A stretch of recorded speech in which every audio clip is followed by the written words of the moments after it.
And we have Erik Myrup from Fayette ABC here to make a presentation. Mr. Myrup.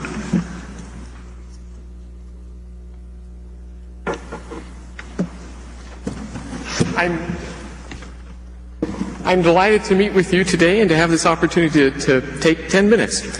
And I promise it won't be more than that, so you're welcome to ask questions.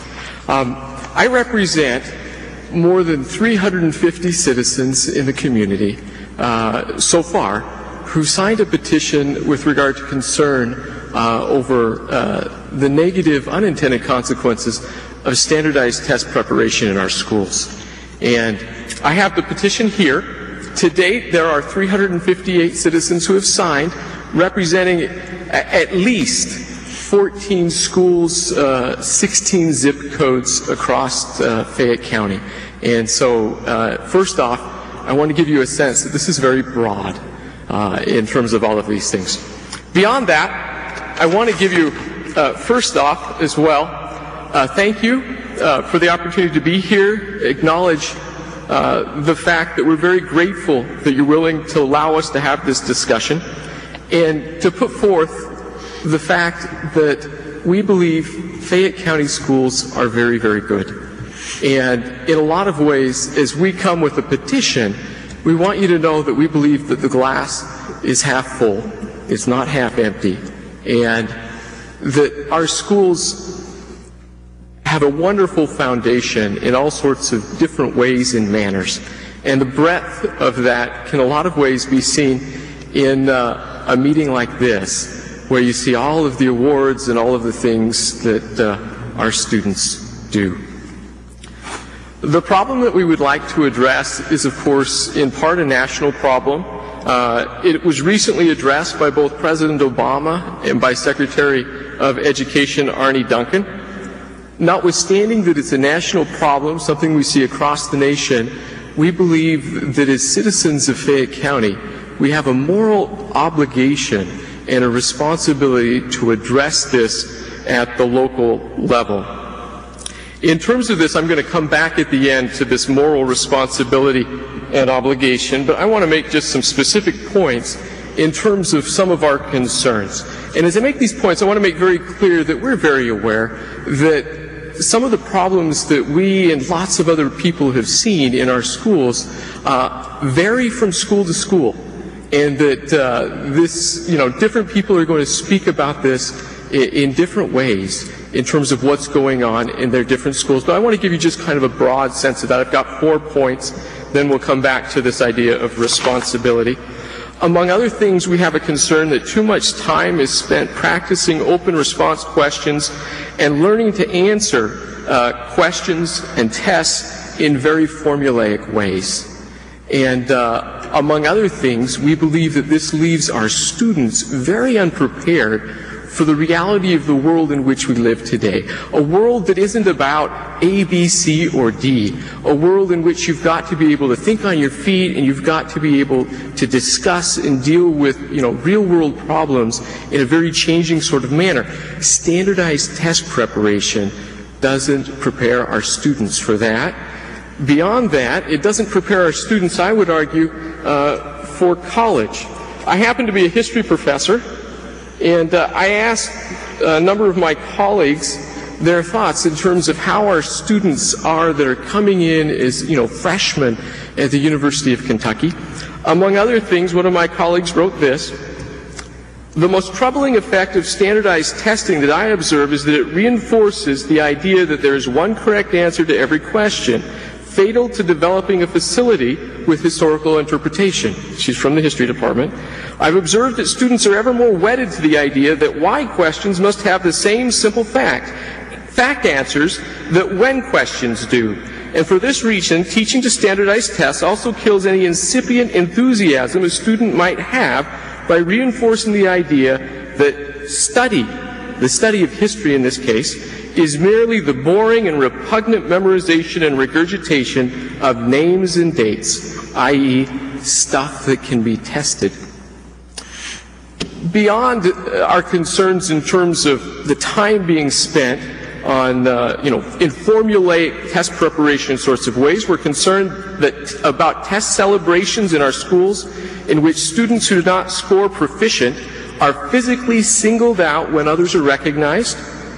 We're concerned about the time taken away from valuable learning activities by additional testing requirements and teacher paperwork burdens.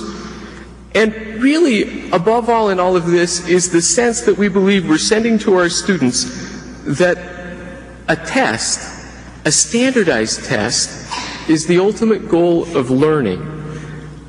Once the tests are done, we see instruction taper off. And you'll see this, of course, across schools.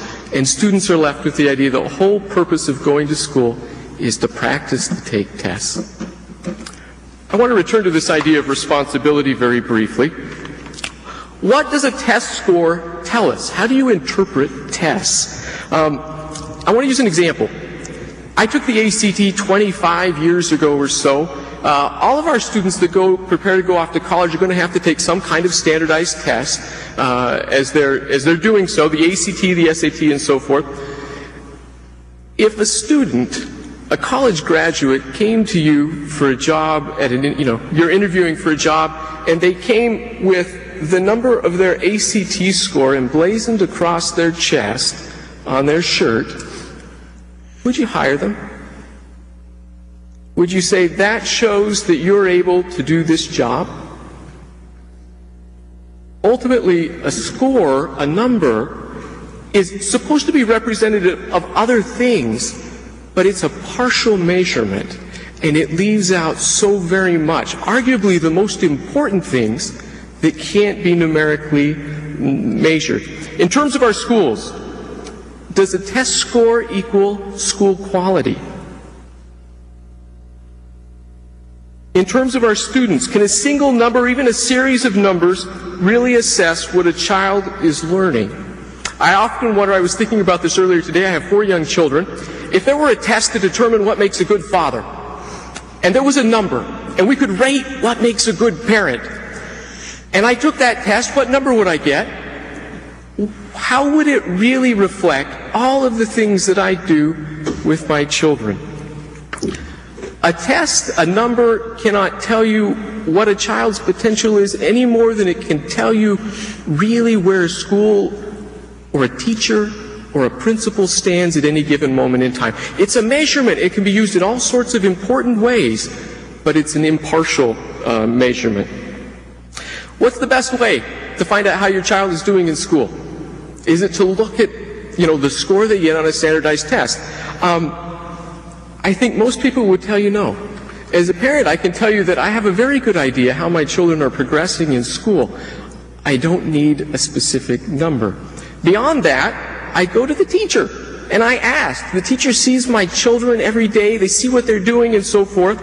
Skip Kiefer, a fellow professor at the University of Kentucky, psycho-mathematician, does all sorts of things with numbers, creating tests, and was among the first to create these tests in the state of Kentucky, said this in terms of how they should be understood and interpreted. This was in 2003. First, it remains the case, I hope, that the best information a parent can receive about the performance of their child is from the child's teacher. A score on a Kentucky assessment or nationally normed test cannot begin to provide the depth and breadth of information that a visit to the child's teacher can give. As an alternative, what are the consequences of relying largely on these numbers? Among other things, tremendous pressure. That pressure makes its way down to students. How do we address these problems? Locally, of course, they can be addressed at our SPDMs. But we want to reiterate to the board that this is a district-wide problem and needs to be addressed in district ways, with dialogue, with the solutions not being about any given single school. Ultimately, Stu, as superintendent, sets an agenda for his principals. He sets expectations. Whoever the future superintendent is will be doing the same thing. In turn, the principals set expectations for the teachers set expectations for the children. There are things we can do in our SPDMs to solve this problem, and we're trying to do that. But ultimately, again, everything starts with the district. and it needs to be addressed as a district-wide issue. A final point is the myth that this is a problem that we didn't create. And of course, I shouldn't say that's a myth. I would very much agree with that. It's a national problem. But there's a myth that it's a problem that we cannot solve locally, and that if we attempt to solve, the consequences, as it were, because of test scores and the way they're currently used, will be devastating for our schools. I would argue that this is politics of fear. Ultimately, the federal government provides somewhere around 10% of the funding here in Fayette County. Other funding comes from state taxes and comes from our taxes, the citizens of Fayette County. In many ways, this is the story of the tail wagging the dog. Beyond that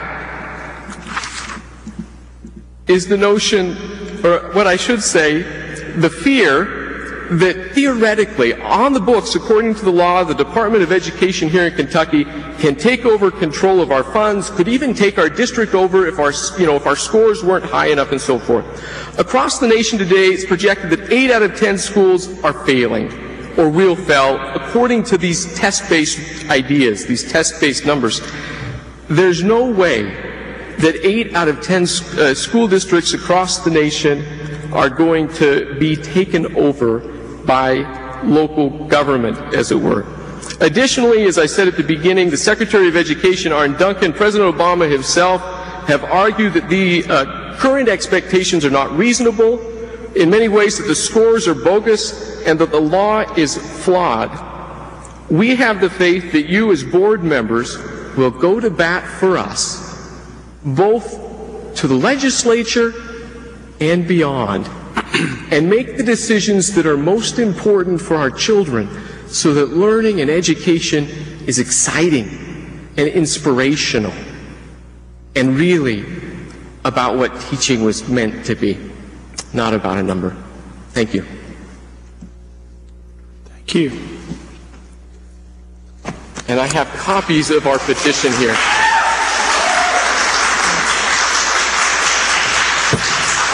I'm happy to take questions, but I know you're on a tight schedule. I'll do whatever you want. We appreciate your input, and we know how to get in touch with you if we need additional input or have questions for you.